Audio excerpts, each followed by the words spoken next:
नमस्कार, मैं डॉक्टर चिंतन पटेल, एक प्लास्टिक सर्जन हूँ। आज आपको डायबिटिक फूट इन्फेक्शन के बारे में बताऊँगा। डायबिटिक फूट इन्फेक्शन वो क्या होता है और क्यों लोग उससे डरते हैं? डायबिटिक फूट इन्फेक्शन यानी कि जो जिन मरीज़ को डायबिटीज़ है, ब्लड शुगर लेवल जिनका हाई रहता है, उन लोगों में पैर के इन्फेक्शन की संभावना नॉर्मल लोगों से कई कई गुना ज़्यादा रहती है और काफ़ी लोग पैर कटवाना पड़ेगा या तो गैंग्रीन हो जाएगा, ऐसी चीज़ों से बहुत घबराते हैं, डरते हैं। इससे डरने की ज़रूरत नहीं है, इसको समझने की ज़रूरत है। अब कैसे समझें? डायबिटिक फूड इन्फेक्शन को समझने का तरीका क्या है? एक ही तरीका है और वो है साइंटिफिक एक्सप्लेनेशन। वो मैं आपसे बात करूँगा उसके बारे में आज कि डायबिटीज़ के मरीज़ को ये इन्फेक्शन होने की संभावना क्यों होती है और सब्सिक्वेंटली आगे हम देखेंगे कि वो संभावना को कम कैसे किया जाता है, उससे बचा कैसे जा सकता है। सबसे पहले बात करते हैं कि डायबिटीज़ के मरीज़ के शरीर में चेंजेस क्या होता है? खाली ब्लड शुगर लेवल ऊपर रहता है, डायबिटीज़ में ऐसा नहीं है। डायबिटीज़ में उसकी जो चेता तंतुएँ होती है, ज्ञान तंतु कहते हैं या तो नर्व्स कहते हैं, उसके ऊपर भी इफ़ेक्ट आता है। ब्लड वेसल्स यानी कि खून की जो नलिकाएँ होती है, धमनी, हार्ट से लेकर हृदय से लेकर पैर तक जो खून पहुँचाती है, उनके अंदर जो खून का प्रवाह है, वो प्रवाह भी ऑब्स्ट्रक्ट होता है यानी कि उसमें भी अवरोध आता है क्योंकि खून की नली के अंदर एथेरोस्क्लेरोसिस यानी कि कचरा जमता है। सो ये सब चीज़ों को मिला के डायबिटीज़ के जो मरीज़ हैं, उसके पैर में चेंजेज़ आते हैं जिसको हम डायबिटिक फूट कहते हैं। तो सबसे पहला फैक्टर देखें डायबिटिक फूट के लिए जवाबदार, तो वो है वास्कुलोपैथी, दूसरा है न्यूरोपैथी एंड तीसरा है लिमिटेड जॉइंट मोबिलिटी। ये 3 जो परिबल हैं, ये 3 जो चीज़ें हैं, वो डायबिटिक फूट के पेशेंट्स के पैर को सबसे ज़्यादा असर करती है। वन बाय वन उनको देखें, नाम से घबराने की ज़रूरत नहीं है, समझने की ज़रूरत है। वास्कुलोपैथी यानी क्या?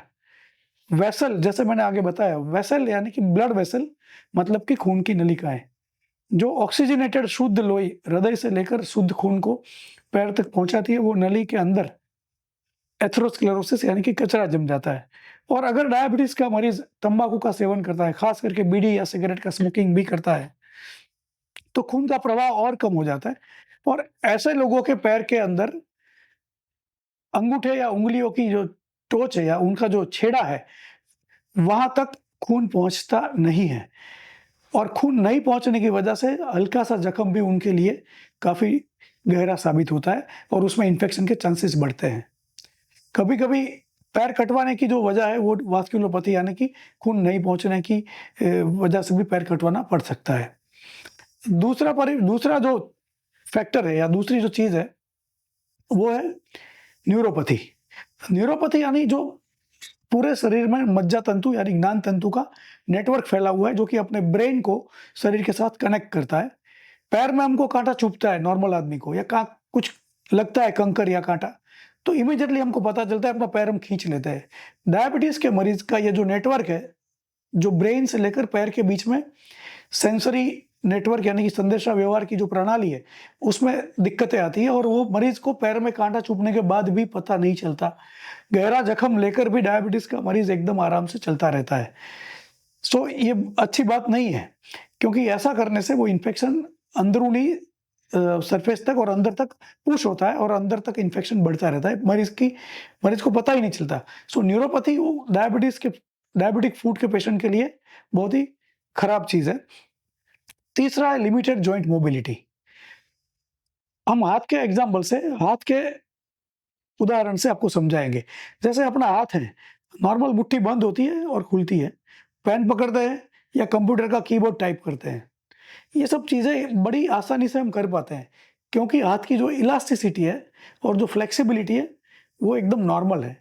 अब यही चीज़ पैर को भी लागू पड़ती है, जो कि पैर से हम इतना फाइन वर्क नहीं करते, इसीलिए पैर की इलास्टिसिटी या फ्लेक्सिबिलिटी कम होने पर हमको पता नहीं चलता क्योंकि पैर का काम है शरीर का वज़न उठाना और चलना।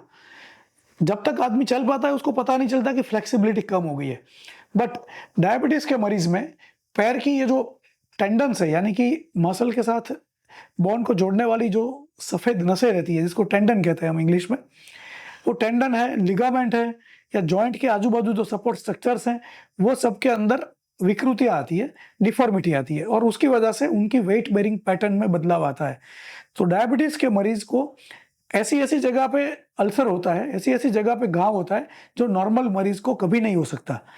सो ये 3 चीज़ें vasculopathy, neuropathy and limited joint mobility, ये तीनों का जो ट्रायड है या तीनों का जो ट्रायंगल है, वो मिलकर डायबिटिक फूट इन्फेक्शन को पेशेंट के लिए बहुत डिफ़िकल्ट और बहुत ही खतरेजनक बनाता है।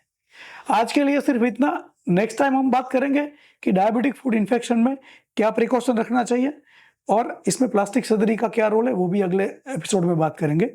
Thank you. धन्यवाद।